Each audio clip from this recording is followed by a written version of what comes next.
Hello student. हम लोगों ने लास्ट लेक्चर में फिजिकल चेंज स्टडी किया है।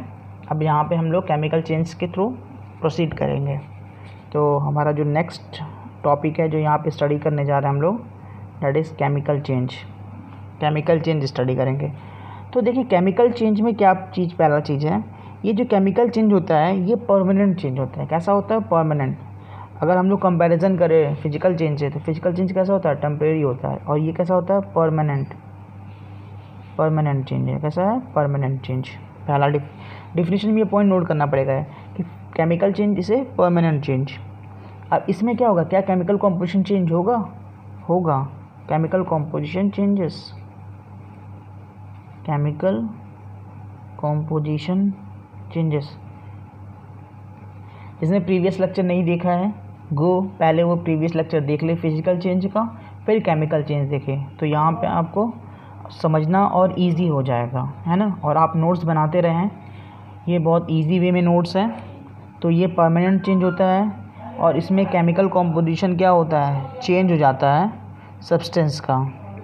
और यहाँ पर वहाँ पे कोई नया सब्सटेंस नहीं बनता है केमिकली, लेकिन यहाँ पे क्या होता है? केमिकली एक नया सब्सटेंस फॉर्म होता है। यहाँ पे केमिकली क्या है? एक नया सब्सटेंस, एक या उससे ज़्यादा नए सब्सटेंस फॉर्म होते हैं। तो वी कैन राइट वन और मोर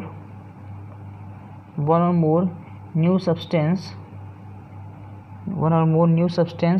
with different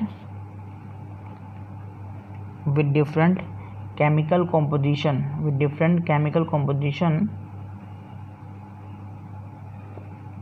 are formed।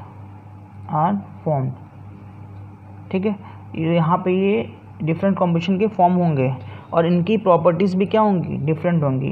And have what? Different properties. तो केमिकल चेंज कैसा होता है? पहला तो ये परमानेंट चेंज है। यहाँ पे केमिकल कॉम्पोजिशन का चेंज होगा। यहाँ पे एक या उससे ज़्यादा नए सब्सटेंस बनेंगे जिनका केमिकल कॉम्पोजिशन डिफरेंट होगा और उनकी प्रॉपर्टीज़ भी डिफरेंट होंगी। और क्या ये चेंज रिवर्सिबल है? Not easily reversible. जबकि केमिकल चेंज क्या था? फिजिकल चेंज क्या था? ईजली रिवर्सिबल था। तो यहाँ पे क्या लिख सकते हैं? Not easily reversible. तो ये ईजली रिवर्सिबल नहीं होंगे। जैसे एग्जांपल ले सकते हैं शुगर केन का फॉर्मूला क्या होता है? किसी को पता है? नहीं पता है, लेकिन हमको पता है। C12H22O11, ये शुगर केन का फॉर्मूला हो गया। आप इसको हीट अप कर दीजिए। आप हीट अप करेंगे तो हमें लास्ट में प्रोडक्ट क्या मिल रहा है? हमको लास्ट में क्या मिलेगा? कार्बन मिलेगा। क्या मिलेगा? कार्बन। साथ में क्या मिलेगा? Water vapour. क्या मिलेगा? Water vapour. आप यहाँ देखिए, यहाँ पे एनर्जी इन्वॉल्व हुआ किसी भी फॉर्म में दिए हुआ एनर्जी को। तो यहाँ पे जो रिएक्टेंट है शुगर केन, कार्बन का फॉर्मूला C, वाटर वेपर का फॉर्मूला H2 ले सकते हैं। तो यहाँ पे देखिए ये परमानेंट चेंज है। क्यों? क्योंकि जो कार्बन और वाटर वेपर है इसको आप रिवर्स करके शुगर केन नहीं बना सकते। पहला चीज़, केमिकल कॉम्पोजिशन चेंज हो रहा है। देखिए यहाँ पे इसका फॉर्मूला ये है, यहाँ पे ये है, यहाँ पे ये केमिकल कॉम्पोजिशन चेंज हो रहा है। फिर वन और मोर न्यू सब्सटेंस फॉर्म हो रहे हैं। देखिए इनका केमिकल कॉम्पोजिशन भी क्या है? डिफरेंट है। और दोनों की प्रॉपर्टी भी डिफरेंट है। Of course not easily reversible, ये इजीली रिवर्स भी नहीं किए जा सकते हैं कि आप कार्बन और वाटर वेपर को लेके फिर से क्या बना दो? शुगर केन बना दो। ये हो सकता है? नहीं हो सकता है। तो ये केमिकल चेंज जो होता है ये याद करना होगा, क्योंकि MCQ क्वेश्चन में या डिफिनीशन के फॉर्म में बहुत ये पॉइंट्स अगर मेंशन करेंगे तभी आपको क्या होगा? मार्क मिल सकेंगे कि ये परमानेंट चेंज होता है, केमिकल कॉम्पोजिशन चेंज हो जाता है। यहाँ पर एक या एक से ज़्यादा न्यू सब्सटेंसेस फॉर्म होते हैं जिनका डिफरेंट केमिकल कॉम्पोजिशन होता है और डिफरेंट प्रॉपर्टीज़ होंगे। और ये चेंज कैसा होता है? ईजिली रिवर्सिबल नहीं होता है। आप एक सिंपल सा एग्जांपल यहाँ पे हम लोगों ने रिप्रेजेंट किया है ना, समझने में ईजी हो जाएगा। शुगर केन हीट किए, कार्बन एंड वाटर वेपर बन गया। अब आते हैं कैरेक्टरिस्टिक्स देखते हैं।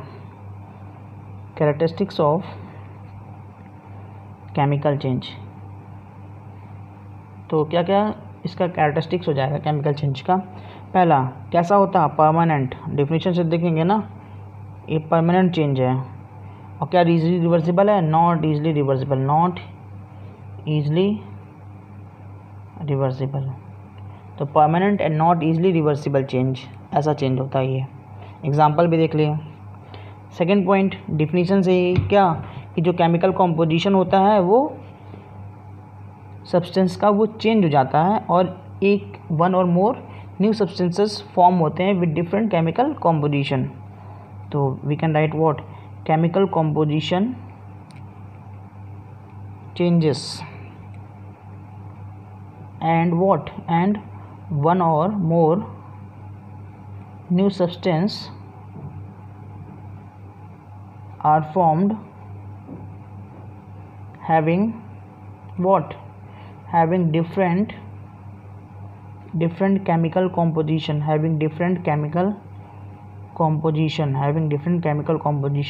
and property ये कह सकते हैं। एग्जाम्पल ये दे सकते हैं आप। थर्ड पॉइंट, जो मास होता है वो चेंज होता है। देखिए यहाँ पे इसका मास कुछ और होगा, यहाँ पे इसका मास कुछ और है, यहाँ पे इसका कुछ मास और है। तो किसी स्पेसिफिक सब्सटेंस का जो मास होगा वो चेंज होगा, लेकिन टोटल मास जो होगा वो कांस्टेंट होगा। मीन्स अगर यहाँ पे मास देखेंगे तो यहाँ पे मास कितना होगा, तो 342 के आसपास आएगा, जो भी है यहाँ पे देखना पड़ेगा कैलकुलेट कर। 144 प्लस 12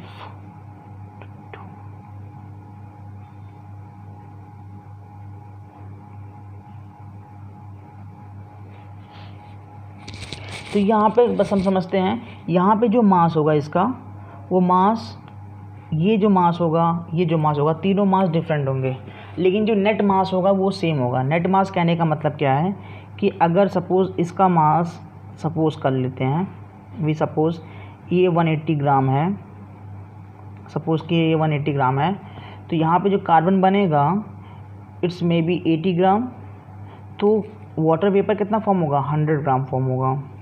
तो देखिए सबका मास डिफरेंट है, 180, 80, 100, लेकिन नेट मास देखिए ये रिएक्टेंट है, ये जो रिएक्शन, ये एरो बना है इसके पहले जो है ये रिएक्टेंट है और जो फॉर्म हुआ वो क्या है, प्रोडक्ट है।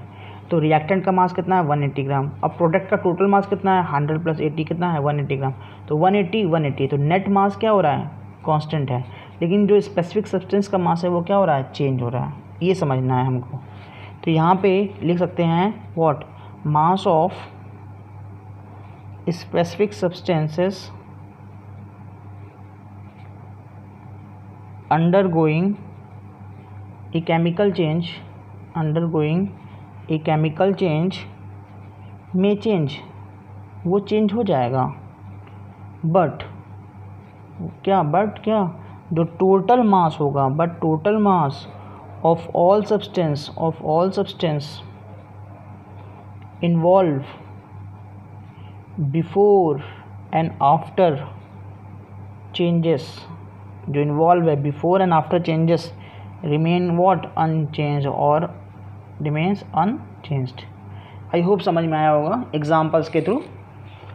तो वो चेंज नहीं होने जा रहा है।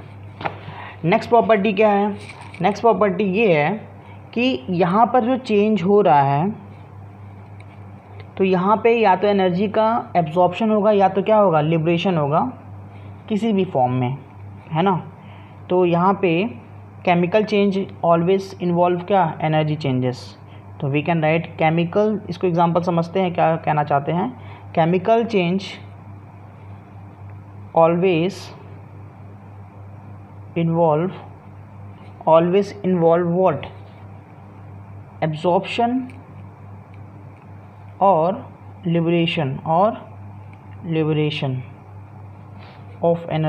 Of energy in some form.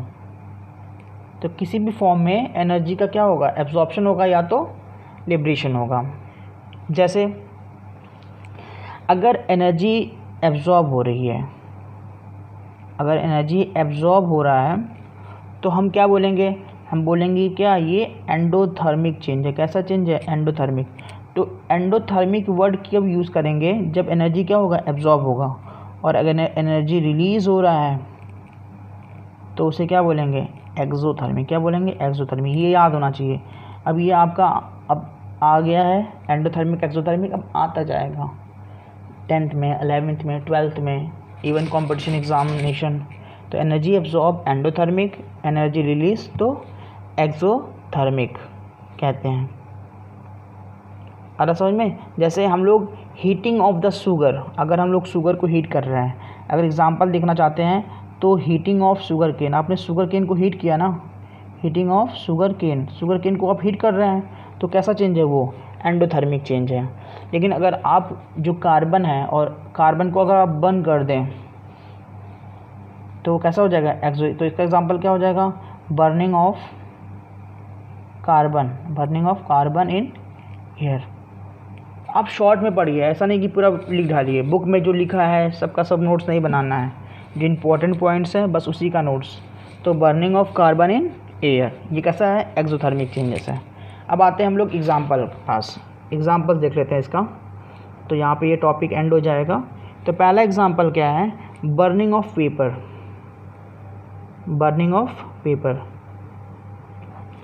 तो पेपर को बर्न करना, अगर आप पेपर को बर्न करेंगे तो नया सब्सटेंस क्या बनेगा, पेपर को आप बर्न कर दीजिए तो नया सब्सटेंस क्या बनेगा हमारा, carbon dioxide and water.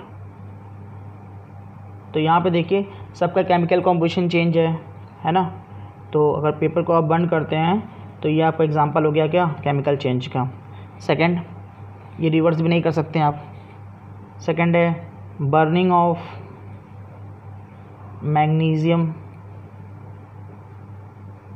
In air.